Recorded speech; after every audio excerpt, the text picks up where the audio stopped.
দিয়ে দিব, এতগুলো টাকা দিয়ে দিব। টাকার জন্য মায়া হয়, আবার ওই যে কথায় আছে না, শখের দাম লাখ টাকা। তো এতগুলা টাকা নিজের জমানো, নিজের উপার্জিত, তো সব বাধা অতিক্রম করে জিনাদা থেকে চলে আসছিলাম বসুন্ধরাতে ফোনটা নেওয়ার জন্য। তো ফাইনালি অনেক খোঁজাখুঁজির পর বসুন্ধরাতে ফোন ফিউচার বিডিতে পেয়ে গেলাম আমার পছন্দের ফোনটা, যেটা হচ্ছে 15 Pro Max। আমার বাজেট প্লাস ইস্যু সবকিছু মিলিয়াই আমি হচ্ছে ফোন ফিউচার বিডি থেকে আমার ফোনটা নিয়েছিলাম। আমার এই মুহূর্তে সেকেন্ড হ্যান্ড ফোন নেওয়ার কোনো ইচ্ছাই ছিল না। আমার ইচ্ছা ছিল যে আমি একবারে ব্র্যান্ড নিউ ফোন নিব, বাট আমার ফোনটা নষ্ট হয়ে যাওয়ায় আমি বাধ্য হয়ে ফোনটা আসলে নেই। বাট সবকিছুর পরেও আলহামদুলিল্লাহ যে আমি আমার নিজের পরিশ্রমে, নিজের টাকায় আমি আমার নিজের শখটা পূরণ করতে পারছি। সবাই আমার জন্য অবশ্যই দোয়া করবা। এর মাঝে তোমাদের সাথে আরেকটা বিষয়ও শেয়ার করি। আমার সব সফলতার পিছনে কিন্তু আমার আম্মুর অনেক অনেক অবদান রয়েছে, কারণ এই মিডিয়া জগতে আসার পর থেকে আমার আম্মু প্রতিটা মানুষের কাছে অনেক কথা শুনেছে যে হ্যাঁ মেয়ে এভাবে ছবি ছাড়ে, প্লাস এভাবে কি হবে। কিন্তু আমি লাস্ট পর্যন্ত হ্যাঁ আমি আমার সোশ্যাল মিডিয়া থেকে অনেক কিছু পেয়েছি আলহামদুলিল্লাহ।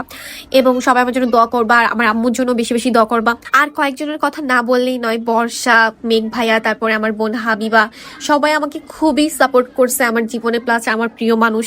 আমি সবাইকে একটা কথা বলতে চাই যে তোমরা আমার পাশে না থাকলে হয়তো আমি অনেক কিছু জীবনে করতে পারতাম না। এর মাঝে তোমাদেরকে বলে রাখি, তোমরা যারা চুলের সমস্যায় ভুগছো, যেমন চুলে খুশকি, চুল পড়ে যাচ্ছে, নতুন চুল গজাচ্ছে না, চুল লম্বা হচ্ছে না, তো তোমাদের জন্য কিন্তু একটাই সমাধান আমার কাছে, ডক্টর বিজয় হেয়ার অয়েল। তো তোমাদের যাতে যাতে লাগবে তোমরা কিন্তু এখনই আফি ই ফ্যাশন পেজে ইনবক্স করে ফেলো। আর আমাদের কিন্তু এটা অবশ্যই মানি ব্যাক গ্যারান্টি থাকছে, যদি তোমাদের চুলে কাজ না হয় সেক্ষেত্রে আমি আফিফা মুস্তারি তোমাদেরকে টাকা ব্যাক করব। আর কিন্তু তোমরা সরাসরি আমার সাথে কথা বলে কিন্তু আমাদের প্রোডাক্টটা নিতে পারছো, এবং আমাদের রুলস অনুযায়ী তোমরা ব্যবহার করলে অবশ্যই আলহামদুলিল্লাহ ভালো ফলাফল পাবা।